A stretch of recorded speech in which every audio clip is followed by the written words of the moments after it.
الله من الشيطان الرجيم بسم الله الرحمن الرحیم۔ معزز سامعین، مختصر قرأت کورس مدنی قاعدہ سبق نمبر 13 تشدید کے متعلق پڑھیں گے۔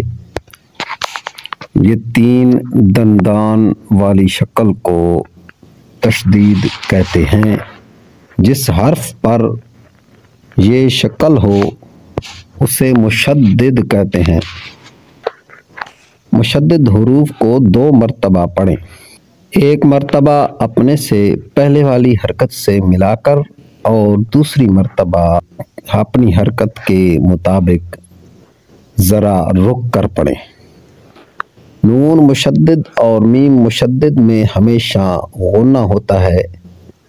غنہ کا معنی ناک میں آواز لے جانا۔ غنہ کی مقدار 1 الف کے برابر ہے۔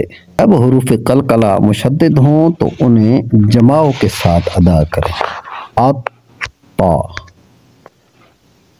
پہلا حروف متحرک ہو، دوسرا ساکن اور تیسرا مشدد ہو تو اکثر مرتبہ ہمیشہ نہیں ساکن حرف کو چھوڑ کر پڑھیں، جیسے آبت تم۔ آبت تم پہلا حرف متحرک ہے، دوسرا ساکن ہے اور تیسرا مشدد ہے، تو اس کو آبت تم پڑھتے ہیں دال کو چھوڑ کر۔ اکثر ایسا ہوتا ہے، ہمیشہ نہیں۔ اس سبق میں تشدید کی مشق کے ساتھ ساتھ حروف قریب الصوت یعنی ملتی جلتی آواز والے حروف میں واضح فرق کریں گے۔ صدق اللہ العظیم۔